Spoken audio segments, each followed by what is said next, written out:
हरिः ओम् श्री गुरुभ्यो नमः। ओम श्री परमात्मने नमः। अथ सप्तमोऽध्यायः ज्ञान विज्ञान योगः। श्री भगवानुवाच मय्यासक्तमनः पार्थ योगयुञ्जन्मदाश्रयः असंशयं समग्रं मां यथा ज्ञास्यसि तच्छृणु। ज्ञानन्तेऽहं सविज्ञानम् इदौ वक्ष्याम्यशेषतः।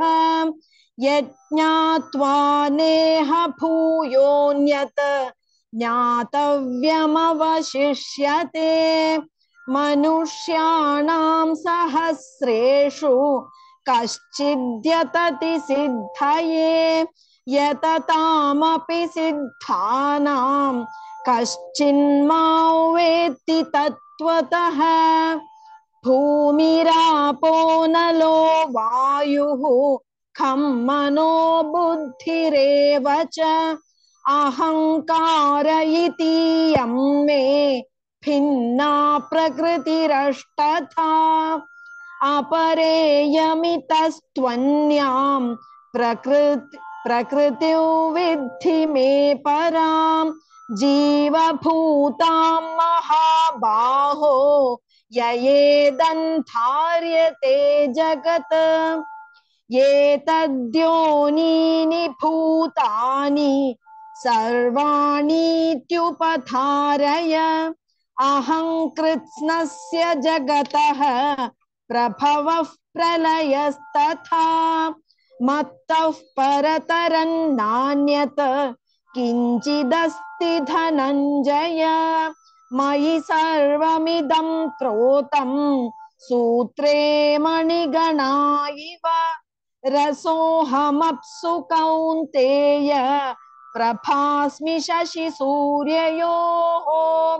प्रणवः सर्ववेदेषु शब्दः खे पौरुषनृषु। पुण्यो गन्धः पृथिव्याञ्च तेजश्चास्मि विभावसौ। जीवनं सर्वभूतेषु तपश्चास्मि तपस्विषु। बीजं मां सर्वभूतानां विद्धि पार्थ सनातनम्। बुद्धिर्बुद्धिमतामस्मि तेजस्तेजस्विनामहम्। बलं बलवतां चाहं कामरागविवर्जितं। धर्माविरुद्धो भूतेषु कामोऽस्मि भरतर्षभ। ये चैव सात्विका भावाः राजसास्तामसाश्च ये मत्त एवेति तान् विद्धि न त्वहन्तेषु ते मयि।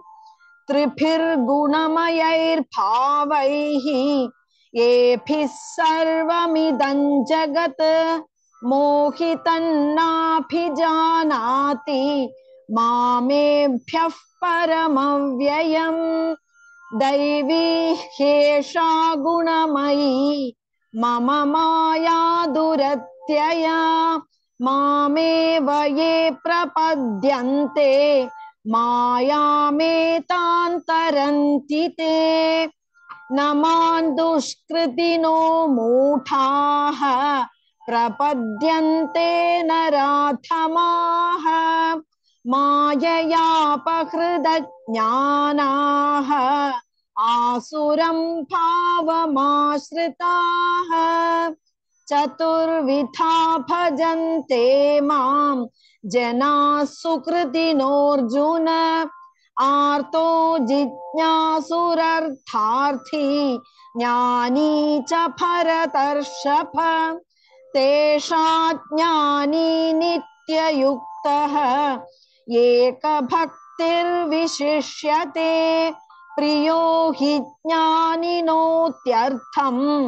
अहं स च मम प्रियः उदारा सर्व एवैते ज्ञानी त्वामैव मे मतम् आस्थितः स हि युक्तात्मा मामेवानुत्तमां गतिम् बहूनां जन्मनामन्ते ज्ञानवान् मां प्रपद्यते वासुदेवः सर्वमिति समहात्मा सुदुर्लभः कामैस्तैस्तैर्हृदज्ञानाः प्रपद्यन्तेऽन्यदेवताः तन्तन्नियममास्थाय प्रकृत्या नियता स्वया यो यो यान्तनुं भक्तः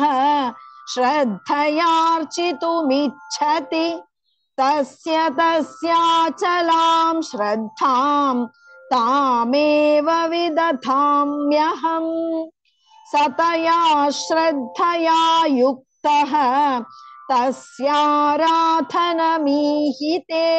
मीहते लभते च ततः कामान् मयैव विहितान् हितान् अन्तवत्तु फलं तेषां तद्भवत्यल्पमेधसां देवान् देवयजो यान्ति मद्भक्ता यान्ति मामपि अव्यक्तौ व्यक्तिमापन्नं मन्यन्ते मामबुद्धयः परं भावमजानन्तः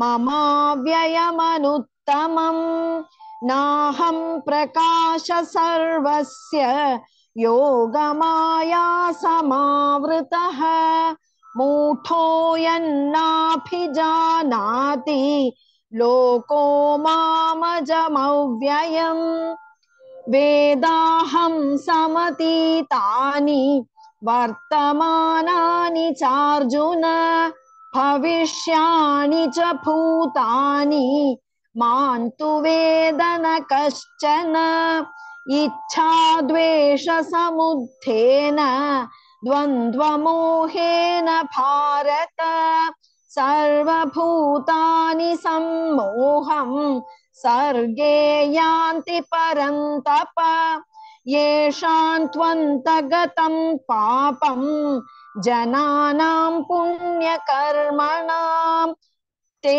द्वन्द्वमोहनिर्मुक्ताः भजन्ते मां दृढव्रताः जरामरणमोक्षाय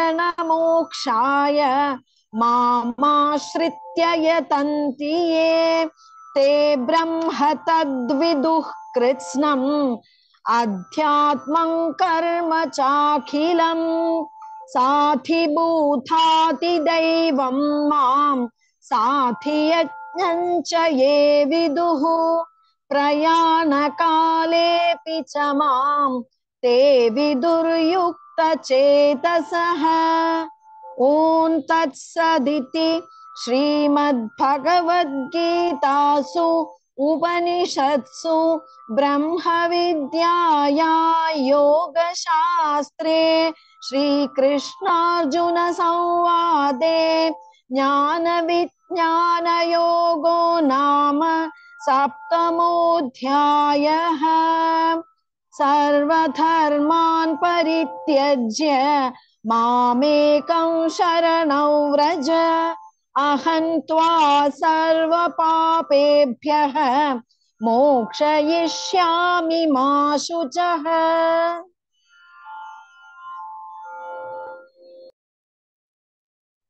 ॐ श्री परमात्मने नमः। श्रीमद्भगवद्गीता अथ सप्तमोऽध्यायः ज्ञानविज्ञानयोगः।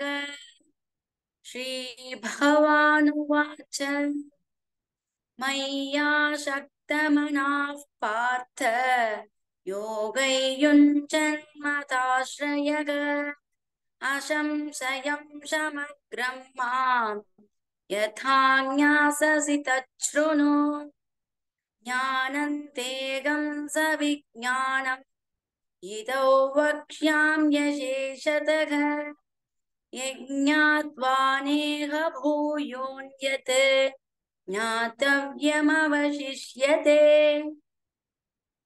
मनुष्याणां सहस्रेषु कच्चिद्यतति सिद्धये यततामभिसिद्धानां कश्चिन्मा वेत्ति तत्त्वतः भूमिरापो नलो वायुः खं मनो बुद्धिरेव च अहङ्कार इति यं मे भिन्ना प्रकृतिरष्टथा अपरेयमिदस्त्वन्यां प्रकृतिं विद्धि मे परां जीवभूतां महाबाहो ययेतन्धार्यते जगत् एतद्योनीनि भूतानि सर्वाणीत्युपधारय अगं कृत्स्नस्य जगतः प्रभवः प्रलयस्तथा मत्तः परतरन्नान्यत् किञ्चिदस्ति धनञ्जय मयि सर्वमिदं प्रोक्तं सूत्रे मणिगणा इव रसोऽहमप्सु कौन्तेय प्रभास्मि शशिसूर्ययोः प्रणवः सर्ववेदेषु सप्तके पौरुषन्दृषु पुण्यो कण्ठः पृथिव्यां च तेजश्चास्मि विभावसौ जीवनं सर्वभूतेषु तपश्चास्मि तपस्विषु बीजं मां सर्वभूतानां विद्धि पार्थ सनातनम् बुद्धिर्बुद्धिमतामस्मि तेजस्तेजस्विनामकम् बलं बलवतां चाहं कामरागविवर्जितं धर्मावृद्धो भूतेषु कामोऽस्मि भरतर्षभ ये चैव सात्विका भावा राजसास्तामसाश्च ये मत्तयैवेति तान् विद्धि न त्वगन्तेषु ते मयि त्रिभिर्गुणमयैर्भावैः येभिः सर्वमिदं जगत् मोहितन्नाभिजानाति मामेभ्यः परमव्ययम् मोहितन्नाभिजानाति मामेभ्यः परमव्ययम् दैवी ह्येषा गुणमयी मम माया दुरत्यया मामेवे ये प्रपद्यन्ते मायामेतां तरन्ति ते न मां दुष्कृतिनो मूढाः प्रपद्यन्ते नराधमाः माययापहृतज्ञानाः आसुरं भावमाश्रिताः चतुर्विधा भजन्ते मां जनाः सुकृतिनोऽर्जुन आर्तो जिज्ञासुरर्थार्थी ज्ञानी च भरतर्षभ तेषां ज्ञानी नित्ययुक्तः एकभक्तिर्विशिष्यते प्रियो हि ज्ञानिनोत्यर्थम् अहं च स मम प्रियः अहं स च मम प्रियः उदारः सर्व एवैते ज्ञानी त्वात्मैव मे मतम् आस्थितः हि युक्तात्मा मामेवानुत्तमां गतिम् बहुनां जन्मनामन्ते ज्ञानवान् मां प्रपद्यते वसुदेवः सर्वमिति समहात्मा सुदुर्लभः कामैस्तैस्तैर्हृदज्ञानाः प्रपद्यन्तेऽन्यदेवताः तन्तन्नियममास्थाय प्रकृत्या नियता स्वया यो यो यायान्तनुं भक्तः श्रद्धयार्चितुमिच्छति तस्य तस्याचलं श्रद्धां तामेव विदधाम्यहम् सदया श्रद्धया युक्तः तस्याराधनमीहते लभते च ततः कामान् मयैव विहितान् गीतान् अन्तवन्तु फलं तेषां तद्भवत्यल्पमेधसां देवान् देवयजो यान्ति मद्भक्त्या यान्ति मामपि अव्यक्तौ व्यक्तिमापन्नं मन्यन्ते मामबुद्धयः परं भावमजानन्तः ममाव्ययमनुत्तमम् नाहं प्रकाशः सर्वस्य योगमाया समावृतः मूढो यन्नाभिजानाति लोको मामजमव्ययम् वेदाहं समतीतानि वर्तमानानि चार्जुन भविष्यानि च भूतानि मां तु वेद न कश्चन इच्छाद्वेषसमुत्थेन द्वन्द्वमोहेन भारत सर्वभूतानि सम्मोहं सर्गे यान्ति परन्तप येषां द्वन्द्वगतं पापं जनानां पुण्यकर्मणां ते द्वन्द्वमोहनिर्मुक्ताः भजन्ते मां दृढव्रताः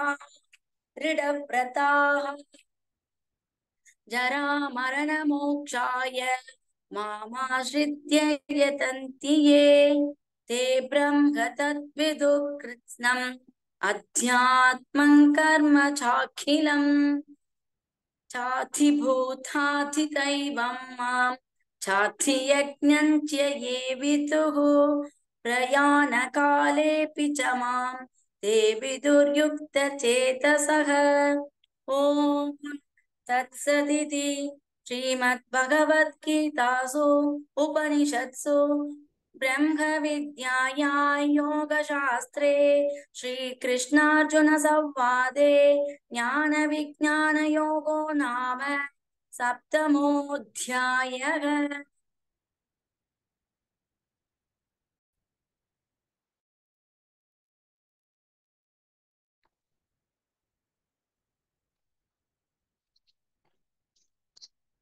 ॐ श्री परमात्मने नमः। अथ सप्तमोऽध्यायः ज्ञानविज्ञानयोगः।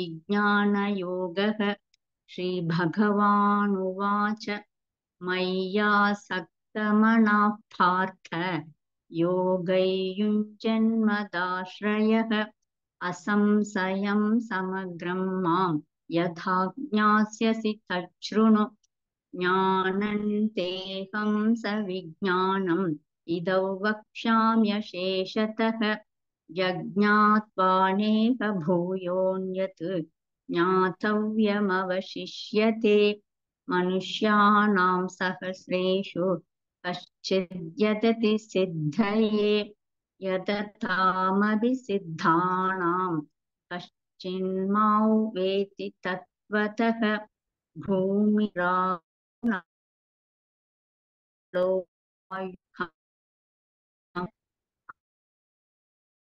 अहंकार इति प्रकृतिरधा अपरेयमितस्त्वन्यां प्रकृतिं विद्धि मे परां जीवभूतां महाबाहो ययेदं धार्यते जगत् एतत् योनीनि भूतानि सर्वाणि नीत्युभधारयस्य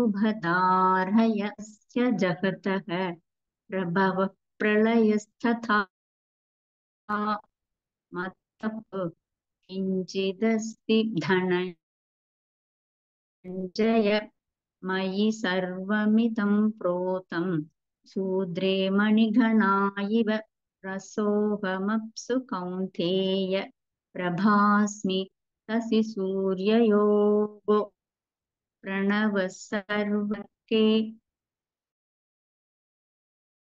पौरुषन् ऋषु कुन्दः पृथिव्यां च तेजश्चास्मि विभावसौनं सहिषु तपश्चास्मि तपस्विषु बीजं मां सर्वभूतानां भित्तिपाथ सनातनं बुद्धिर्बुद्धिमत्मस्मि तेजस्तेजस्विनामहं बलं बलवतां कामरागविवर्जितं धर्मावृद्धो भूतेषु कामोऽस्मि भरतर्षभ ये चैव राजसास्तामसाश्च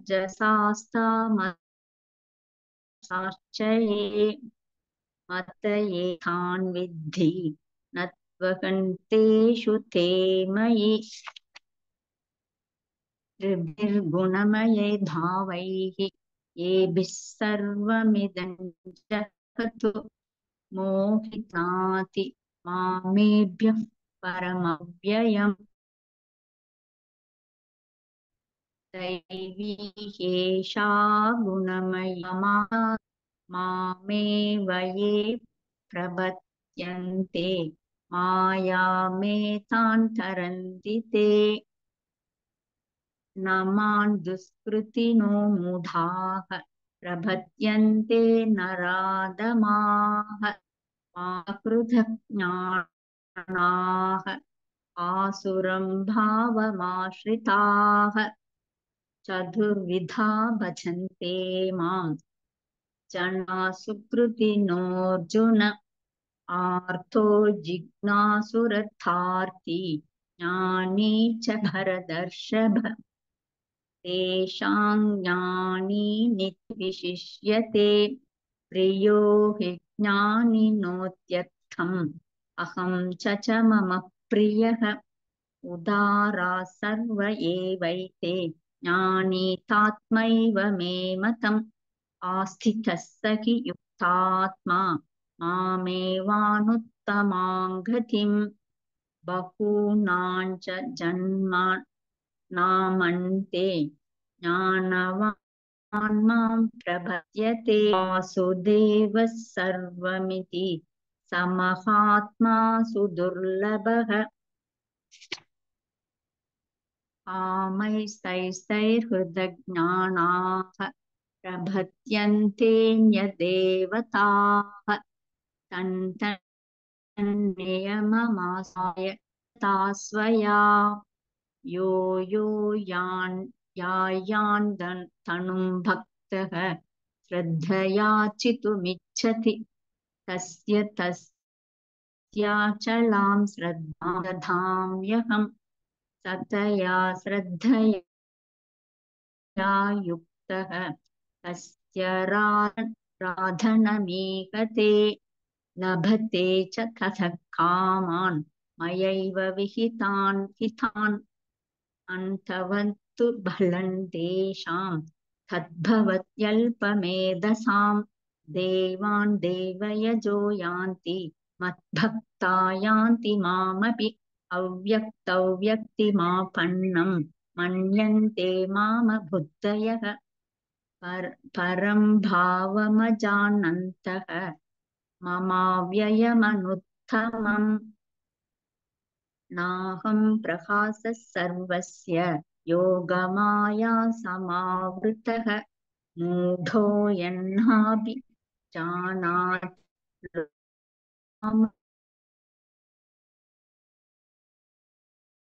अजमव्ययम् वेदान् भविष्यात् भूतो च न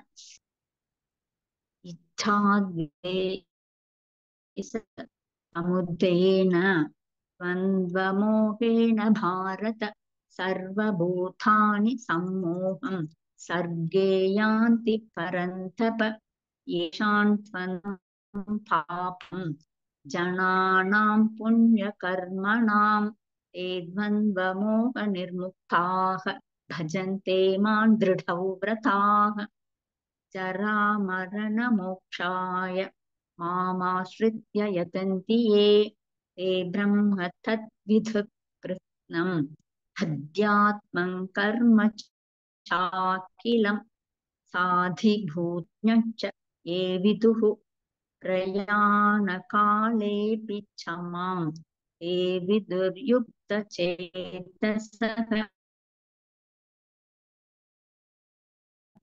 ॐ तत्सदिति श्रीनिषत्सु ब्रह्मविद्यायां योगशास्त्रे श्रीकृष्णार्जुनसंवादे ज्ञानविज्ञानयोगो नाम सप्तमोऽध्यायः सर्वधर्मान् परित्यज्य मामेकं शरणं व्रज अहं त्वा सर्वपापेभ्यः मोक्षयिष्यामि मा शुचः।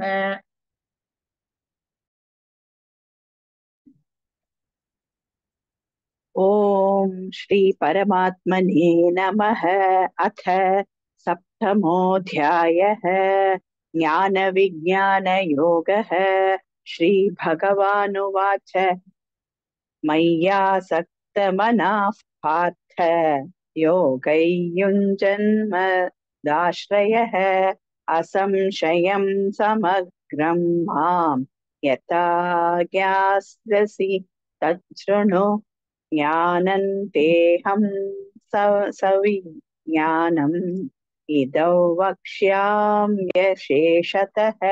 यज्ञात्वा नेह भूयोऽन्यत् ज्ञातव्यमवशिष्यते मनुष्याणां सहस्रेषु कश्चित् यतति सिद्धये यततामपि सिद्धानां कश्चिन्मावेति तत्त्वतः भूमिरापो नलो वायुः खं मनो बुद्धिरेव च अहङ्कार इतीयं मे भिन्ना प्रकृतिरष्टधा अपरेयमितस्त्वन्यां प्रकृतिर्विद्धि मे परां जीवभूता महाबाहो ययेदन्धार्यते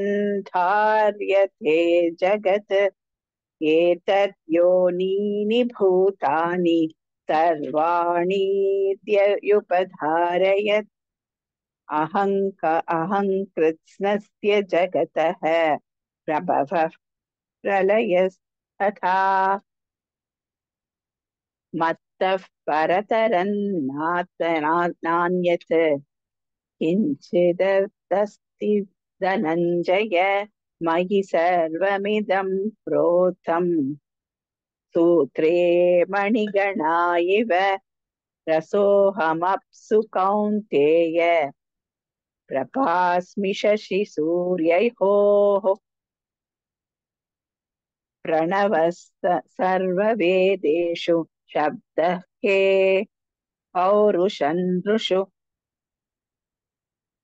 पुण्यो गन्धः पृथिव्यां च तेजश्चास्मि विभावसौ जीवनं सर्वभूतेषु तपश्चास्मि तपस्विषु बीजं मां सर्वभूतानां विद्धि पार्थ सनातनं बुद्धिर्बुद्धिमतामस्मि तेजस्तेजस्विनामहं बलं बलवतां चाहं कामरागविवर्जितं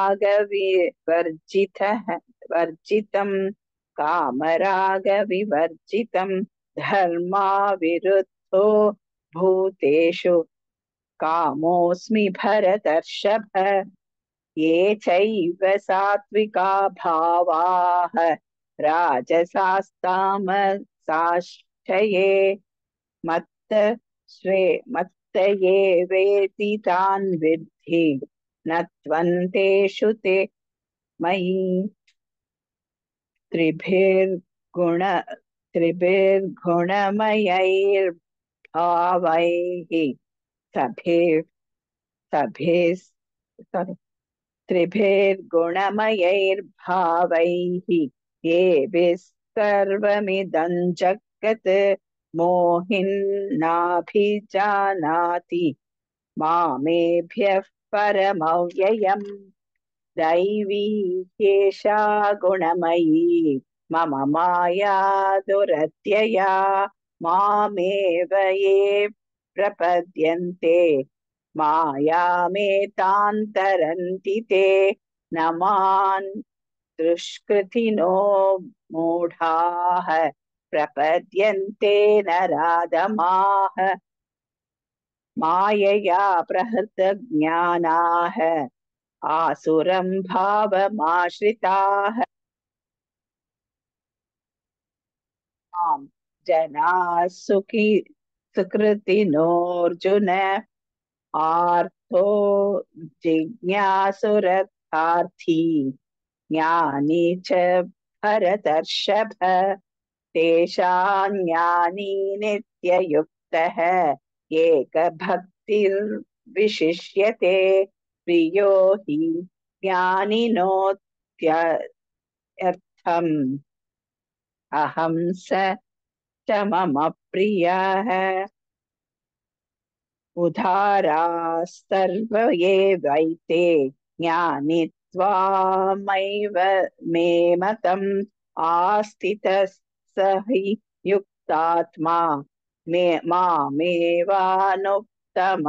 गतिम् बहूनां जन्मनामन्ते ज्ञानवान् मां प्रपद्यते वासुदेवः सर्वमिति सह समहात्मा सुदुर्लभः कामैस्तैस्ते कामैस्तैस्तैर्हृदज्ञानाः प्रपद्यन्तेऽन्यदेवताः तन्तन्नियममास्थाय प्रकृत्या नियथा स्वया यो यो यायान्तनुं भक्तः श्रद्धयार्चितुमिच्छति तस्य तस्याचलां श्रद्धां तामेव विदधाम्यहम्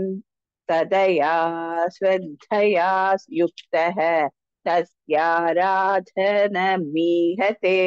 लभते च ततः कामान् मयैव विहितान् हितान् अन्तवत्तु फलं तेषां तद्भवत्यल्पमेधसां देवान् देवयज्ञो यान्ति मद्भक्ता यान्ति मामपि अव्यक्तव्यक्तिमापन्नं मन्यते मामबुद्धयः परं भावमजानन्तः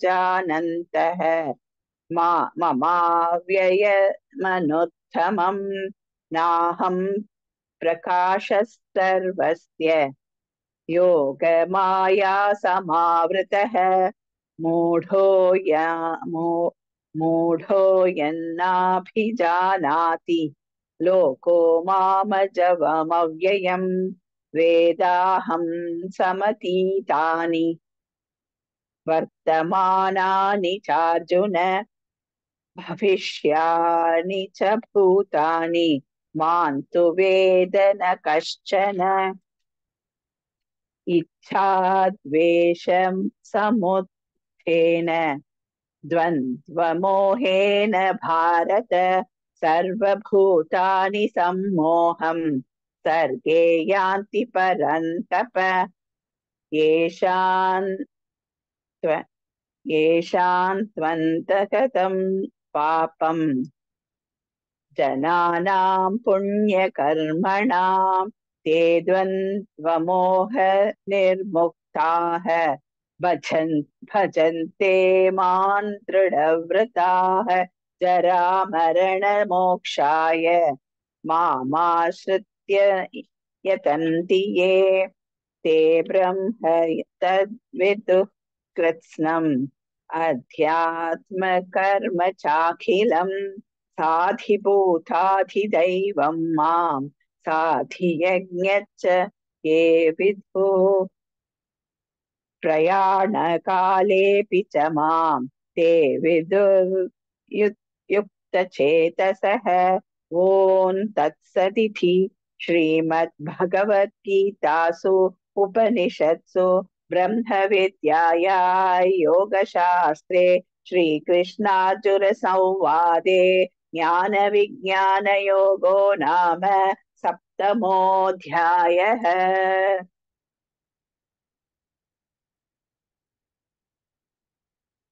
ओम श्री परमात्मने नमः। अथ सप्तमोऽध्यायः ज्ञान विज्ञान योगः। श्री भगवानुवाच मय्यासक्तमनः पार्थ योगैर्युञ्जन्मदाश्रयः असंशयं समग्रं माम् यथा ज्ञास्यसि तच्छृणु। ज्ञानं तेऽहं सविज्ञानम् इदं वक्ष्याम्यशेषतः यज्ञात्वा नेह भूयोऽन्यत् अज्ञातव्यमवशिष्यते। मनुष्याणां सहस्रेषु कश्चित् यतति सिद्धये यततामपि सिद्धानां कश्चिन्मां वेत्ति तत्त्वतः। भूमिरापो नलो वायुः मनो बुद्धिरेव च अहंकार इतीयं मे भिन्ना प्रकृतिरष्टधा अपरेयमितस्त्वन्यां प्रकृतिं विद्धि मे परां। जीवभूतां महाबाहो ययेधं धार्यते जगत् एतत् योनीनि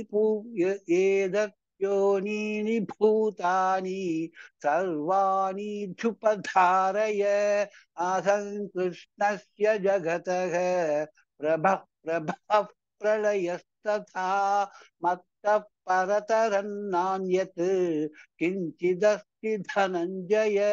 मयि सर्वमिदं प्रोतं सूत्रे मणिगणा इव रसोऽहमप्सु कौन्तेय प्रभास्मि शशि सूर्ययोः। प्रणवः सर्ववेदेषु शब्दः के पौरुषं नृषु पुण्यो गन्धः पृथिव्यां च तेजश्चास्मि विभावसौ। जीवनं सर्वभूतेषु तपश्चास्मि तपस्विषु। बीजं मां सर्वभूतानां विद्धि पार्थ सनातनं। बुद्धिर्बुद्धिमतामस्मि तेजस्तेजस्विनामहं। बलं बलवतां चाहं कामरागविवर्जितं। धर्मा विरुद्धो भूतेषु कामोऽस्मि भरतर्षभ।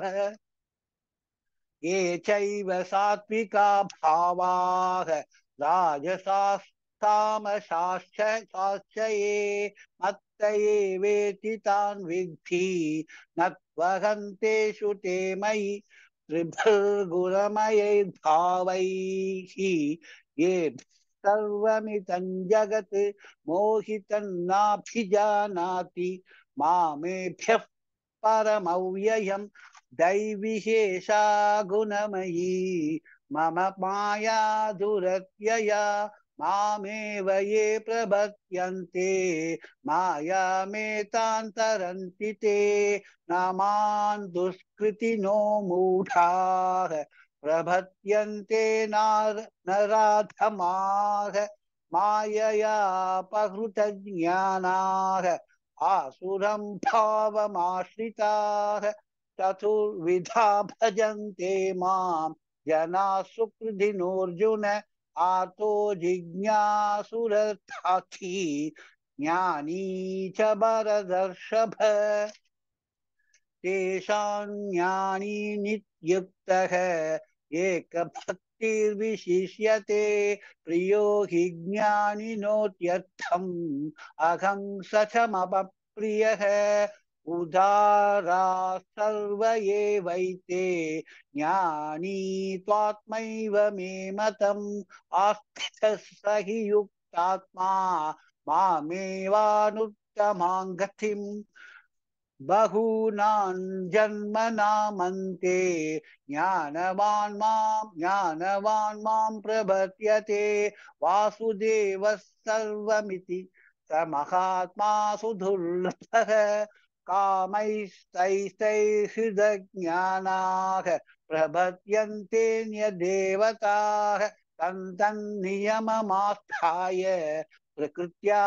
नियता स्वया यो यो यान्तनुं भक्तः श्रद्धयार्चितुमिच्छति तस्याचलां श्रद्धां तामेव विदधाम्यहम् तथया श्रद्धया युक्तः तस्याराधनमीहते लभते सततः ततः कामान् मयैव विहितान् हितान् अन्तवत्तु फलं तेषां तद्भवत्यल्पमेधसां देवान् देवयजो यान्ति मद्भक्ता यान्ति मामपि अव्यक्तौ व्यक्तिमापन्नं मन्यन्ते माम बुद्धयः परं भावमजानन्तः मा ममाव्ययमनुत्तमं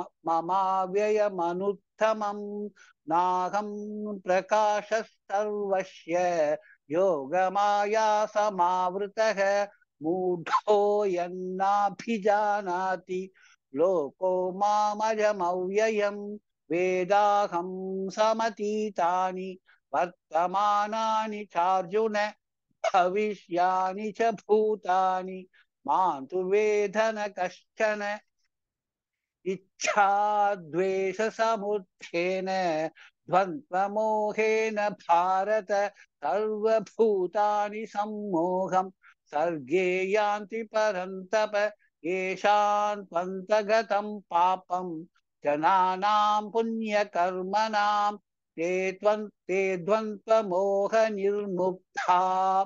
निर्मुक्ताः भजन्ते मां दृढौ व्रताः जरामरणमोक्षाय मामाश्रित्य यतन्ति ये ते ब्रह्म तद्विदुः कृत्स्नम् अध्यात्मं कर्म चाखिलम् साधिभूताधिदैवं मां साधियज्ञं च ये विदुः प्रयाणकालेऽपि च मां ते विद्युर्युक्तचेतसः ॐ तत्सदिति श्रीमद्भगवद्गीतासु उपनिषत्सु ब्रह्मविद्याया योगशास्त्रे श्रीकृष्णार्जुनसंवादे ज्ञानविज्ञानयोगो नाम सप्तमोऽध्यायः।